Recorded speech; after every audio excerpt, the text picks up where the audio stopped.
This week, we welcome Brian Lamoureux, partner at Pannone, Lopes, Devereaux, and O'Gara, to discuss the similarities of big tech to big tobacco. In the leadership and communications section, how to deal with troublesome teammates, email challenges and how to set boundaries, cybersecurity confidence rattled by continued investments but small returns, and more. Business Security Weekly starts now. This is Security Weekly, for security professionals, by security professionals. Broadcasting live from G-Unit Studios in Rhode Island, it's the show where we explore the business of security to improve the security of business. Your trusted source for actionable insights on leadership, communication, and innovation. Get ready for Business Security Weekly. Security can't solve crucial problems when they have to wade through thousands of alerts a day. With ServiceNow, you can easily prioritize and respond to your most crucial business threats.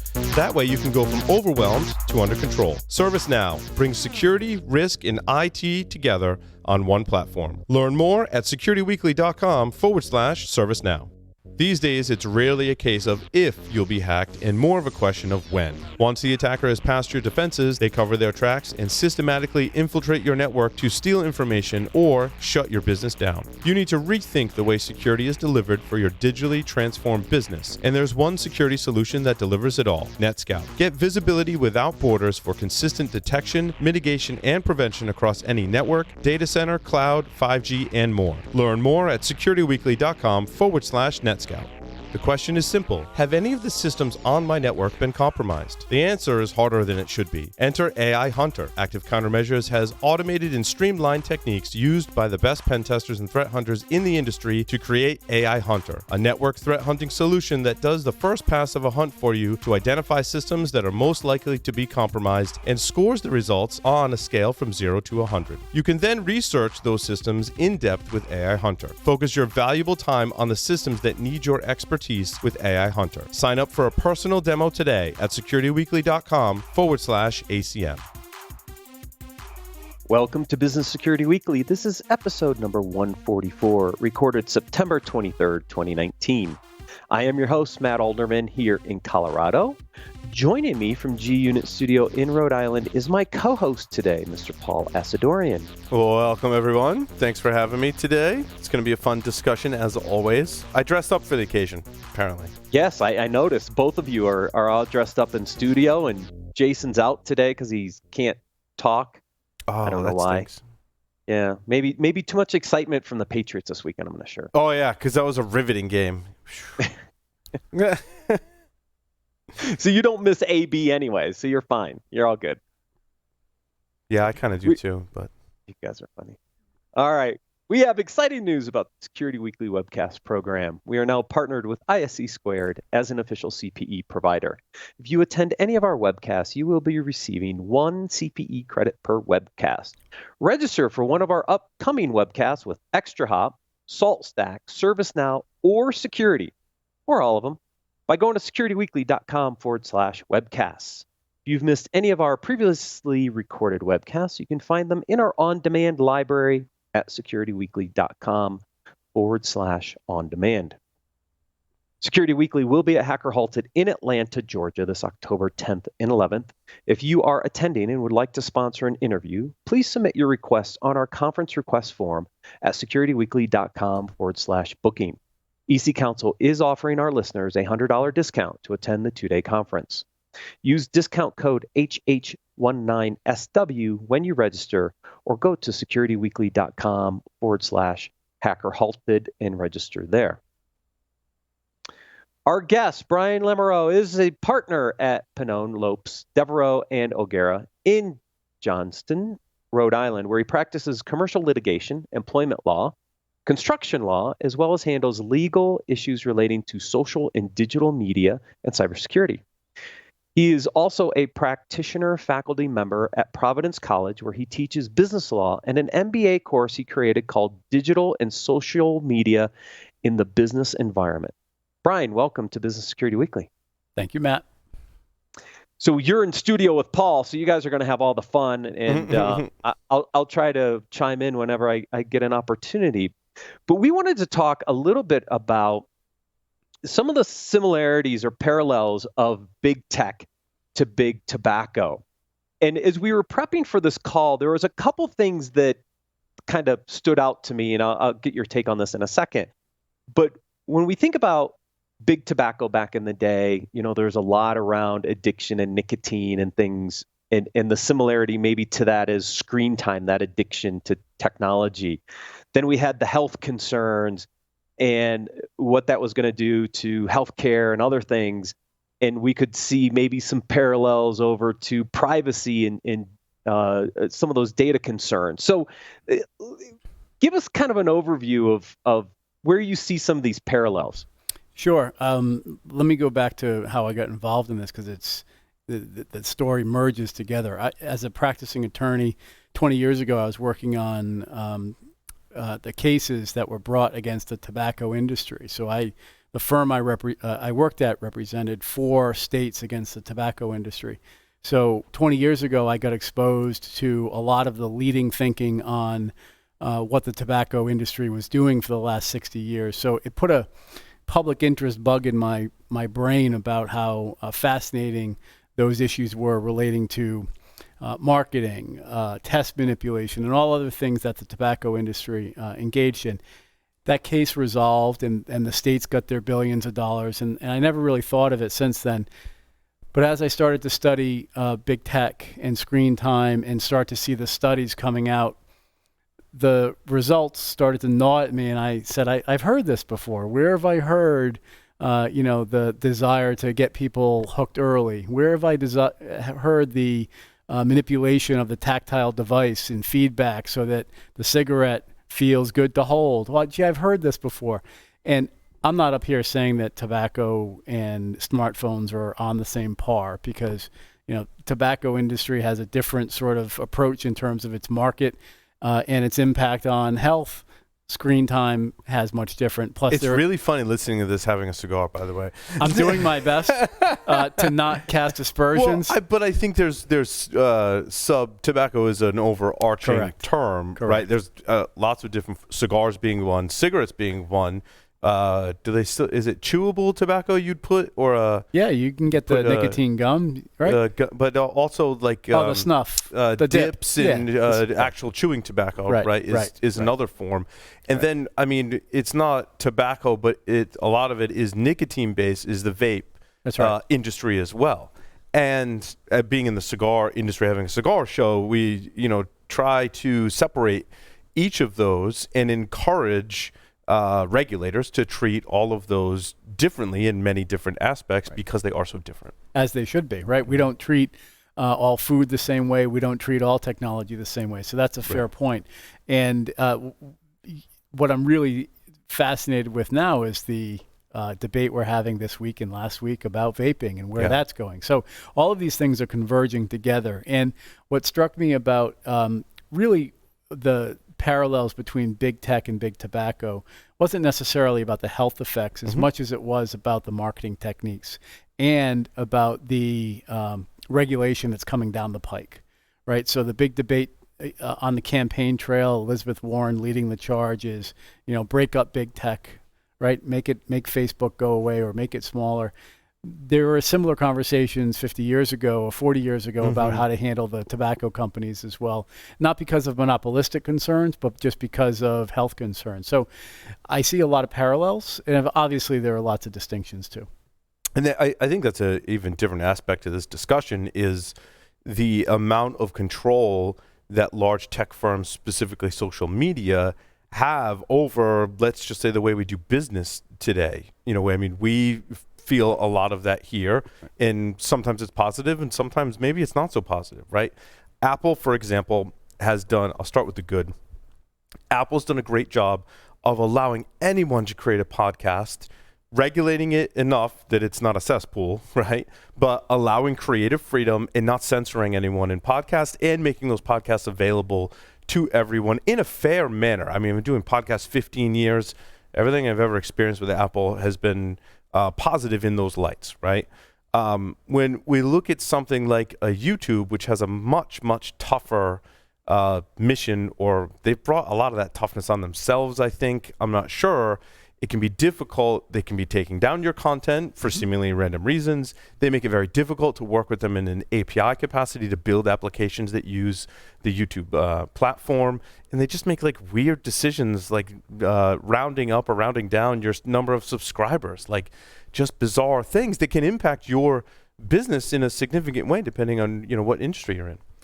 Right. And what I notice about that distinction you drew is, and that's a critical one. YouTube and Apple are a classic example of how they're approaching it differently and getting different perception about it.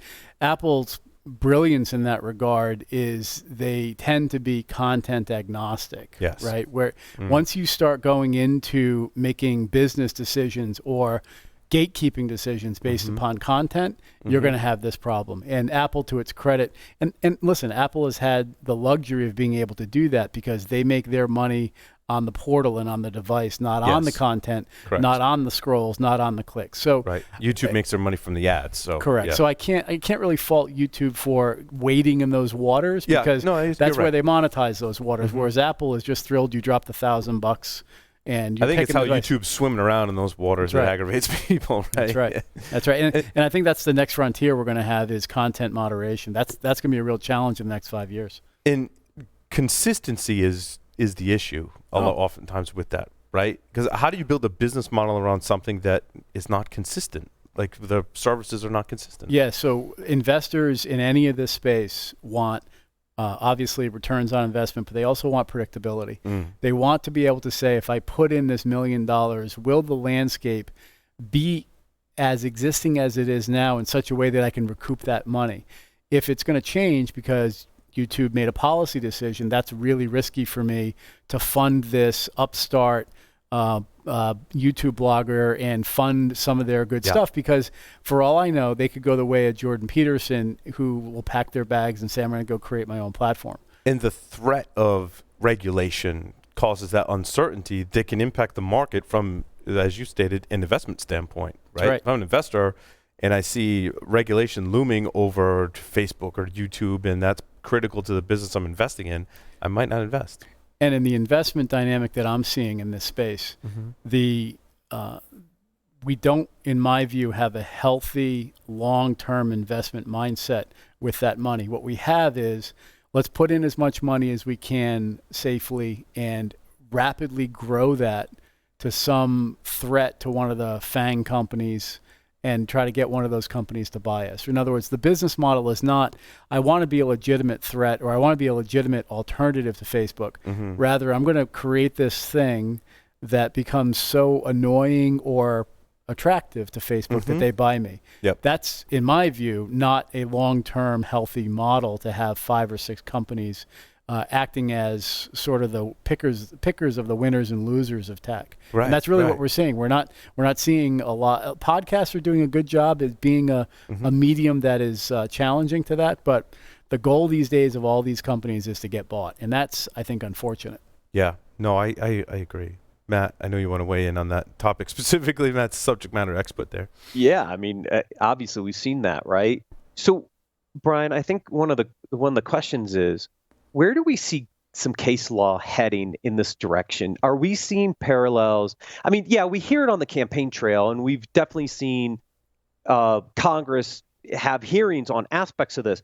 But are we actually seeing any case law or anything start to move through the courts that start to challenge the monopolies of some of these big tech companies? I don't think we're going to see that yet. We're going to see the government regulation or the government approach first. Matt, I thought you were going to ask, are we starting to see the lawsuits involving the effects of tech? And we haven't seen anything of note because the science isn't here yet. We don't really have, we're getting some early returns about screen time. But again, that's a very complicated question. Was that mom and dad's fault for the screen time? Or was it the designer who made this app so sticky that the kid couldn't get out of it? Well, that's a very complex question. But back to where I think the next 18 to 24 months are, it's regulation. I think that the campaign trail is going to inform what government has the stomach or the ability to do. And I don't really think government is going to be in a position to do anything meaningful that moves the needle one way or the other on these companies. They might gnaw at the margins a bit and perhaps annoy them with fines, But when you find Facebook $5 billion and their stock doesn't move, that tells you all you really need to know about what happens when the government tries to regulate by fining. Yeah, because there's potential for some consistency, sorry, Matt, there as well, to say if you are the provider of an app, it has to work within these very high-level boundaries. It can't, make people addicted in a specific way, maybe not very specific, right? And that would offer some consistency across all the major providers, potentially. I'm living in utopia, Brian, right? Because we all know how regulation goes. Right? In a perfect world. Yeah. And, I think the ace in the hole for the tech companies, which is why I draw a very strong distinction with tobacco, is there are a lot of redeeming qualities of tech. I'm looking around me right now, and I see a lot of redeeming qualities of technology. I get a phone in my pocket that provides an enormous value to me. That case was harder to make with big tobacco, right? There's, with all due respect to cigars and all that distinction, which I think are completely accurate, the expression was that, tobacco and cigarettes were, when used exactly as intended, were killing their best customers. And that's a very weird dynamic. Whereas big tech, it's a little more complex than that. Yeah. Yeah. Well, so I got a couple pieces on this one, right? So regulation for a second, because it's interesting, right? You see a $5 billion fine for Facebook and then a $170 million fine for YouTube for the kid tracking, right? We have, so there's no consistency at all. We've been talking about privacy legislation for a long time. We've been talking about tougher cybersecurity standards for a long time. So I'm with you. I don't think the federal government can really move the needle on aspects of this across the board, from a security, privacy, usage perspective, whatever. I don't see it. And so then the question becomes, where do lawsuits come from? So let me take an example.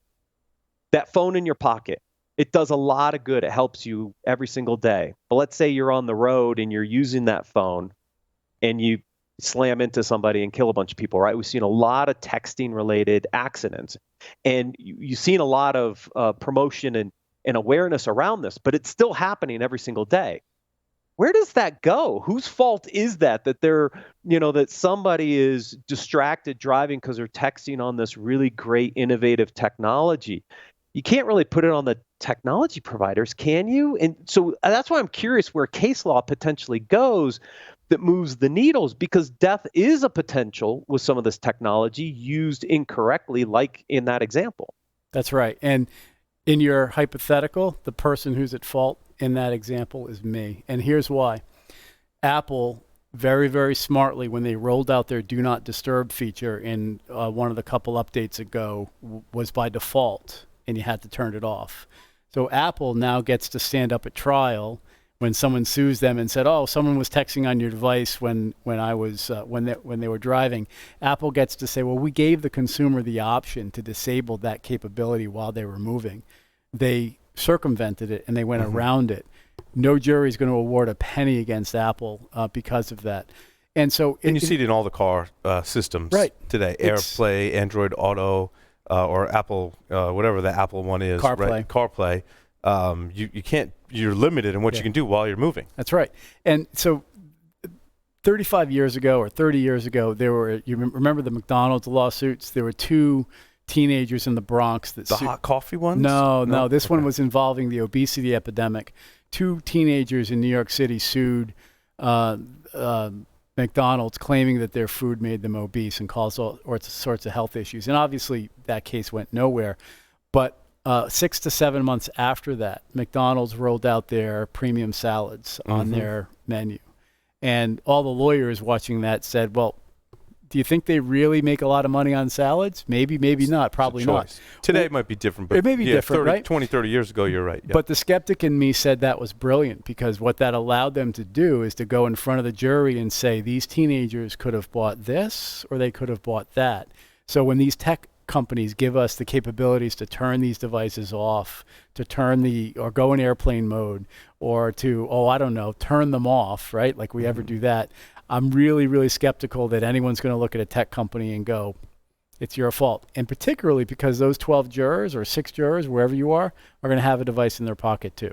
So they're going to be able to relate to this, as opposed to they might not always relate to smoking. But again, to your point, Matt, I'm not really sure that the lawsuits are going to be anything we see that are going to move the industry. Well, now you got me thinking that's why in a lot of the audio settings and audio gear, you have to purposely click something to let it go above a certain volume level. That's right. For the same reason. Yeah, you are overriding the default safety, and you're doing that at your risk. And we have a long, rich history of America that comes with freedom comes the responsibility to take the consequences. Right. So my next line of questioning then is, what about data, privacy, data protection? Because getting access to my medical records or gaining access to other sensitive data, where does that go? Because that's the other piece of this. Maybe it's not the device manufacturers itself, but it's the Facebooks, Googles, and others that have a bunch of personal data about you. This is where the Facebook fine gets interesting.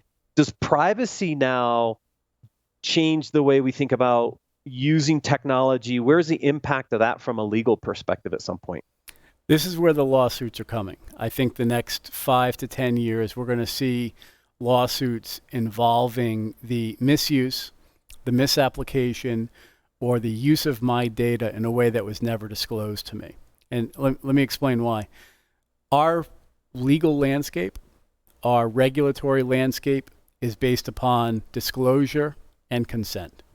I am disclosing to you in this 5,000-word privacy policy what I'm going to do with your data. And you click this button after having not read that, and I now have a record that you've consented to my use of your data.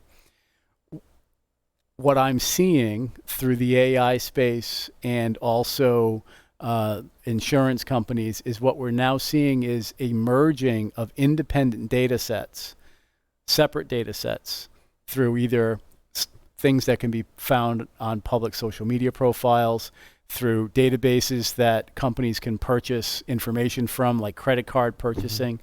And what I'm seeing is these AI sets or these AI technology actors, and as well as the insurance companies particularly, they're creating what I call mosaics of data that in a vacuum, in a nutshell, aren't harmful. But the minute you start to put them together, you can draw the inferences. I tell my students, on Monday, if you see me walking across campus with a bag of flour, you have no idea what I'm doing, and I could care less if you know that I have flour.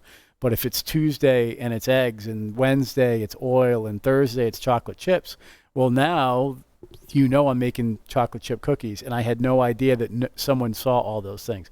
Those lawsuits, when Paul or Brian or Matt get the letter from the health insurance company saying, we've subscribed to a service that has allowed us to gather various publicly available information. And by the way, Paul, thank you for opting in for the 3% premium discount to allow us access to your phone. We really appreciate that. Your premiums are going up 8%. See, but I feel like that's deceptive, right? And I think what is interesting, and I'm not sure if you follow the law in Rhode Island that allowed cities and towns to, via cameras, observe traffic, traffic, people in cars, and issue tickets automatically. And one of the things I read, and you're of course the expert on this, but one of the things I read is that if they're going to do that in a location or a town, they have to notify people in some way to let them know that, hey, you're being monitored and the law will be enforced in this way to give people proper notification. Privacy stuff is the same thing, except it's very obscure and not as direct as, oh, there's a camera, so if I go through the red light, it means I'm going to get a ticket, so I won't do that. In your example, they're saying they might use some of my data. What does that really mean? Correct. Right? And that, you put your finger on it, Paul. Those speed cameras have, in fact, I live near a couple of them. Right. They have yellow signs that say warning period to October 6th or whatever. So you're right. They are giving you that, hey, you know what? October 6th, you're going to be getting tickets. Yeah. It's still very controversial in Rhode Island, which is another subject, but yeah. That's right. And here, for example, using the health insurance company, getting access to your data to give you a premium discount or as part of a wellness program, right? I'm really, really concerned that these companies are not giving what we as lawyers call informed consent. It's one thing to give consent, which we all do when we install an app, but informed consent means, have I been fully disclosed or adequately disclosed the consequences of my clicking yes on this. Right. And I'm confident there are ethicists or other smart people out there who will serve as expert witnesses in those cases and say, based upon all of my years of research, I have determined that 2.7% people read these and understand them, and here's my data. So therefore, Paul, you didn't understand what that app was. And it's not because you're an idiot, it's because nobody would. And I can... I don't have all the information to even make that informed decision, right? Because even the company may not, because how do they know what they're going to be using your data for in 2 years? So if they can't know what they're going to use the data for, how can you give consent? That's where I think, Matt, to answer your question, the lawsuits might come on a global scale, because there's plenty of lawyers out there willing to file those class actions.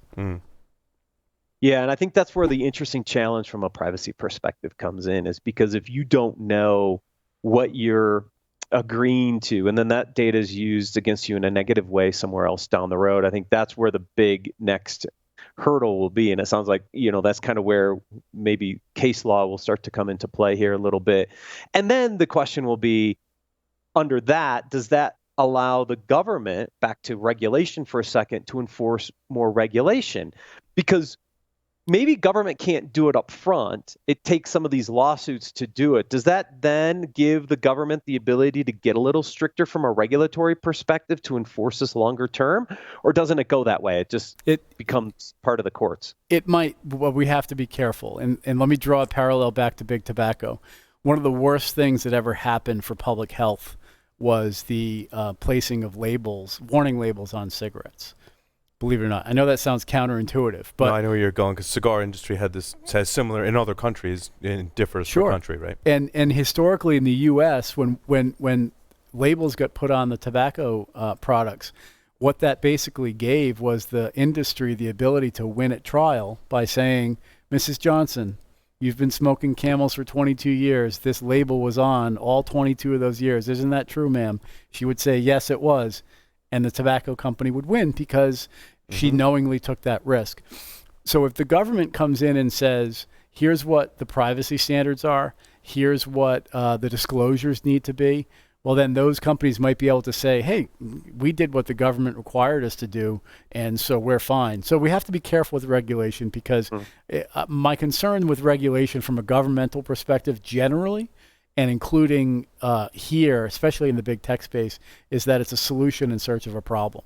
I really think that people feel breaking up big tech is a solution. Well, that's not really the problem we're trying to solve. It's not because they're too big. It's because they're doing this, and this. It's different. Yeah.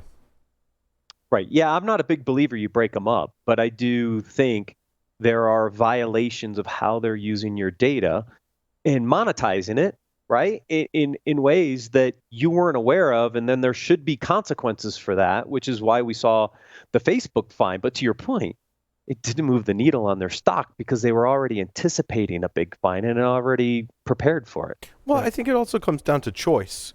And I think that can be debated. Sure. YouTube can make whatever policies they want. Heck, the government could regulate them any way they want. But I then have to make the choice whether or not to use YouTube. But then the question becomes, where else? Sure, I can go to somewhere else and host my videos, but the success of your business or your project or whatever may depend on, I got to host on the most popular platform. That's where I get nervous in terms of regulation, and also having a choice. Right, and the choices kind of stink. Right, and it's that soul selling that you have to engage in order to monetize or use the platform to monetize it in a way that allows you to pay your rent. You have to sell your soul in some ways. And, one of the big takeaways I had from Zuckerberg's testimony before Congress, it was a line that my jaw didn't quite drop, but it was close, when he said there will always be a version of Facebook that is free. What that suggested to me was that one thing that these companies might be thinking of is, if they get heavily, heavily regulated, maybe their answer is, you want the privacy plan? That's $3.99 a month. We won't use your data because I can't sell your data without getting in trouble. But you want the privacy plan, Paul? That's $3.99. And again, I'm not suggesting they're going to do that, but I think in some ways I wish that was an option. To be quite honest with you, and I'll go back. Well, that's why I don't use Gmail. That's why I pay $12 a year for my service because Yeah. I'm not using Gmail. And again, I'm the exception, not the rule. Right. But and to go back to YouTube again, I would love to pay YouTube and have some regular vetting and say, look, I want to use your platform. I know there's all kinds of rules and you don't want, nasty videos going in front of kids. Totally behind that as well. But I'm going to pay my fee and there's a different level. Right. And those options largely aren't available with a lot of companies today. That's right. It's either everything or nothing. So it's interesting space. Yeah, it's kind of like the Hulu for TV, right? You get the Hulu free version, which has commercials, and you pay if you want to get rid of the commercials. You could almost see the same thing in social media where there's a paid version that gets rid of, using your data and serving you up ads and all the other things they use to make money because they'll have to figure out how to replace that revenue stream. I will say I just did the YouTube TV thing, and it's awesome. This is $50 a month, but I mean, you really don't need, as far as I've been able to tell in the past week, it's great. So they've done a great job in the TV, I think, because it was a new division. We didn't suffer from all those legacy things that came over in the YouTube main platform when Google acquired them. Right. They were able to spin up this new thing, and it's really good. Interesting. Brian, thank you very much for joining us on Business Security Weekly. It was a great discussion. My pleasure. Thank you, Jay. Thanks, Brian. We'll take a quick break, then cover the leadership and communications articles for this week.